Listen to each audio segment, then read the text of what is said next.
Do you have like birth footage of me that E.T. was there for? How far back are we going? I might just have turned into a giant monster. Nothing, you know. Wow. You guys are making me cry. Hey everybody, I am Scott Wolf, and this is my E.T. retrospective. Hey, I'm sorry about before. I had to go. I didn't mean to cause such a mess. And watch out, because I'm barreling through full speed ahead. Oh, the enthusiasm. Yeah, Kids Incorporated. I think it's the first television series that I ever did a guest spot on. And I played twins. I don't know if you can't tell that from that clip. I played Billy and Bobby. I can't remember what, like, one was light and happy and fun and awesome, and the other was like dark and sullen and not so nice. So I had to really dig deep creatively. On that show, I met Jennifer Love Hewitt, who I probably am gonna appear in one of these other clips with. I met her on that show. That kid, I think he really knew that this was the first of many. Hi, Brian. Saved by the Bell, yeah. I was a waiter at the Max. Oh, it'll be great, I promise. Oh, there's the big collision. I was an extra on the show. Am I in this scene too? When Johnny comes marching My home Glee Club again, stance hurrah, is on point. hurrah. The second I landed in Los Angeles, I went and signed up to be an extra because I just needed to get on set and figure out like who does what. I wanted to know, you know, what action was and cut was and back to one and all the terminology. And so I did extra work on bunches of shows. All of them were great. I'm still, you know, friendly with Mark Paul and Tiffany and Elizabeth. I had never said a word on the show. I was just walking around in hallways. But they were really cool to me. And I remember while I was on set one day, I found out I had gotten a toothpaste commercial, and I was like, I'm out of here. So I was a waiter before I ever got to Los Angeles. You know, I had waited tables, probably kind of prepping myself for, I think this is what you have to do. Right when I would be running out of money and think, all right, I'm gonna have to start waiting tables, a Kids Incorporated would happen, or a toothpaste commercial would happen. Double Dragon, yeah. Come on.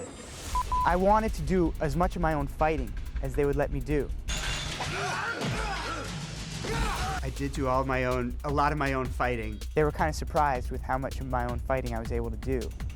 I was very generous to myself there because like the first fight sequence we did, I was going like, I was making the sounds with my, and they were like, cut. And the director came running in, he was like, what are you doing? I was like, what am I doing? He's like, don't make the sounds with your I had studied sort of fight training for about 6 months before the movie, and they were gracious to let me do any of my own fighting.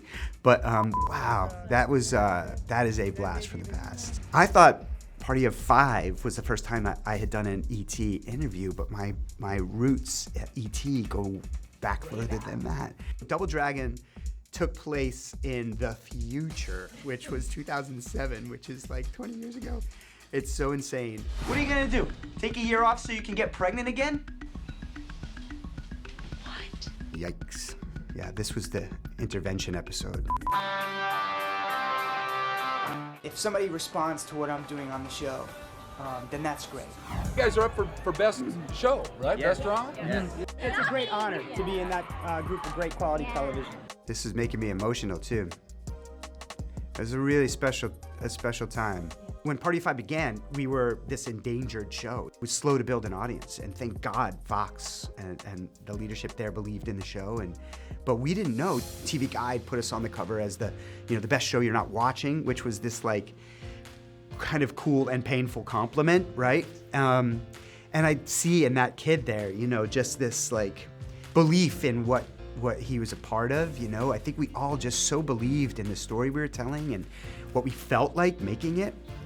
And there was just such a beautiful chemistry between all of us, and it was really a second family. And that made me emotional seeing that, because I knew what it felt like. I've never seen that since. I don't think I ever saw that clip before. And then to cut to that Golden Globes moment, and that was what made me emotional then, because it still is now, because that was like, thank God, this moment of like, oh, we're gonna get to keep going here.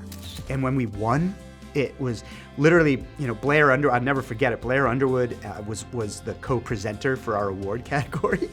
And when they said, and the winner is, because we were up against, you know, ER in Chicago, hoping all these like juggernaut shows, Party of Five, and he goes, whoa, like that, which I don't think you're supposed to do as a presenter, but it was this involuntary thing. And our table, you know, we were sat back by the bathrooms, you know, and we went bananas, but that was the night where we were all like, oh, we get to keep going, and nothing, you know, wow. You guys are making me cry. Yeah, that was the most meaningful thing, because it was the most meaningful thing any of us had ever been a part of. And to be living with this sense of like, are they going to just pull the plug and stop us from doing this thing that we know is valuable? And now, you know, 30 years later, it's, you know, more than anything I've ever done. What I get stopped for at airports and on the street is, you know, last night I was at this event and the guy was like, am I allowed to still say I loved you in Party of Five? I'm glad you like it, buddy. It seems like they just watched it last Wednesday. And so to be part of something that has that kind of indelible emotional impact on people, that set a high bar for everybody who was a part of that show. That kid knew what he wanted to do, knew and was grateful to be part of something so special. I still love all of them. I keep in touch with all of them. Lacey and I got a chance to work together recently, and it was this really wonderful reunion. And she talked about how, like, she went back and saw all these pictures and clips, and you know, in ways that I knew and in ways that I just was sort of unconsciously doing, I just looked after her. You know, she just was, you know, she was the most vulnerable of us. At the Golden Globes, you can see I just always kind of had like hands on her shoulder, just kind of like making sure she was okay. We've done a bunch of photo shoots for the show, but this is the first cover. E.T. was always there. You know who that is behind me? That's Katherine Heigl. People coming up saying, I really love your show. That's great. You really haven't changed. No. I mean, look, there's a theme, right? Which is like, really, I'm proud of that sort of gratitude to be part of something that means something. It was all so trippy. It was all, you know, but I do think that, you know, what you can kind of see there too, and what I remember was like, trying to just make things feel normal. That whole sort of like heartthrobby thing. If the whole thing happened to me at 16 years old, I might just have turned into a giant monster. I was in my early 20s when the whole thing started. I'd kind of, you know, gone to school, and so I'd been raised by good people. So I had like some perspective. It's amazing that like E.T. has been there all along. Do you have like birth footage of me that E.T. was there for? How far back are we going? It was pretty hairy. Nobody else knows you'll ace that test.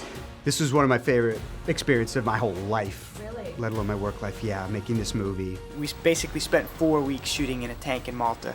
The experience in the tank where the squall hits was ridiculously intense. This, I think, clearly was after we had finished, because my hair had grown back a little bit. Really my first really major film. It was in between seasons of Party of Five. It was a really epic film.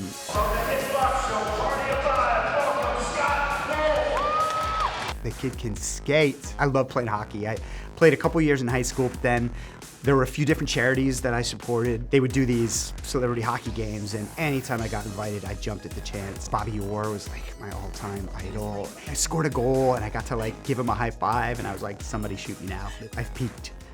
Melanie, may your journey be joyous. Amazing woman, amazing actress, and it was an honor to just be on a set with her. And Wait, we have to pause for 1 second. So over my shoulder, that's my Nana. No. That's my grandmother. You brought her. I brought her to the premiere. Yeah, so I totally glad forgot that. I know. I had totally forgotten that until right now. Yeah, that was so special. You know, she's passed, but she was just the most delightful, powerful human being. It meant the world to bring her. That's so incredibly special. Wow. I definitely want that clip. he's not here. Okay, yeah, this is Go. And that's Jay Moore. What are we supposed to do? He's not here. Fortunate enough to get in there and audition. Lucky enough to get the part. You know, I couldn't be happier. I'm moving in the right direction. Ah, I'm moving in the right direction. Yeah, kid. Got that part because, you know, Katie Holmes had been casting it, and Doug was a little reticent to cast multiple people that were known for successful television shows at that time. But Jay and I had this amazing chemistry, and I just felt like once the two of us were in a room together, it was kind of undeniable. Why me? Why am I? Be more wholesome. Just get up there and improv. We were improvising with each other, just the way we worked off each other. It was the funniest thing I had ever been able to be a part of up until that point. And I think that's one part of my career that I've never had a chance to do enough of, you know. I'm Jake Hartman, by the way. This is Everwood. I think this is the first scene I ever shot. You're Dr. Harold Abbott? Yes. But you're so young. This is the show that brought us to Dr. Utah, Harold where Abbott we worked still on my live, dad's up knee in more Park than City. 30 Fell madly in love with it, and yeah, now we're raising our kids there. An amazing show. Treat Williams, rest his soul, was an incredible actor, became an incredible friend. We've had some of the most meaningful experiences of our lives in this place because of that show. I jumped at the chance to be part of that show. It had already been on the air, beautiful actors, beautiful writing. It was a really amazing show to be a part of. My fondest memory of my wedding, the moment where I first saw my wife, or my bride-to-be, when the doors opened and she was standing there with her father. I think my knees buckled and tears shot out of my eyes, and I could barely contain myself. I was a pretty giddy human at that moment where I had found the love of my life, and we've been married 20 years now. The best decision I've ever made in my life, and I say decision, which was like she was willing to have me, and I jumped at that chance. We've been through a lot, you know, as anyone who's shared 20 years on this earth have been through. Big ups, big downs, everything in between, and I wouldn't trade a minute of it for anything. So I love you, Kelly Marie Wolf. She's been a part of this since the Everwood days, and I couldn't have done it without her. She and I are gonna get a chance to maybe do some fun things together too, some worky things, so I won't say too much about it, but yeah, she is, yeah, she's everything to me. I didn't ask for a lawyer. How about a father? Hey, T, what's going on? It's Scott Wolf from the brand new Carson Drew. No. Your show. Hey, T, it's Scott Wolf. I play Carson Drew on the new Nancy Drew. I'm gonna be your guide today, playing correspondent for E.T. It's always a blast. Up in Vancouver, we did 4 seasons. I loved every bit of it. I replaced someone in the show, and that clip was the very first scene that I shot coming into Yes. And so it was nerve-wracking, I gotta say. I was never in that position before. So I was shooting something somebody else had already shot. And yeah, loved having the chance to march E.T. around and show them the sets. And I'm available, you know, if you guys need me as a correspondent, you know, although I flubbed before I did eventually get takes that were perfect. No. I've never lost sort of the enthusiasm and the excitement and the gratitude. I still whoosh open a stage door and get that same feeling of like, I can't believe I get to do this. You're putting the department in very good hands. Right now, Scott is starring in Fox's new drama, Doc, premiering January 7th. The ripped from the headlines medical series sees him taking over for a fellow physician who suffers amnesia after a brain injury. Playing a doctor again for maybe the 4th time, but it's a really special show. Back on Fox for the first time since Party of 5, which is a really amazing full circle moment. The show's about second chances, and you know, the lead character loses 8 years and has to somehow hope to regain it. And I play a character who is very complicated. You're like, do I like this guy or do I hate this guy? I prefer it would have happened under different circumstances. It is what it is. Thank you, E.T. This has been more meaningful than I could have ever imagined, and I look forward to the next retrospective, I don't know, 18 years from now, let's say.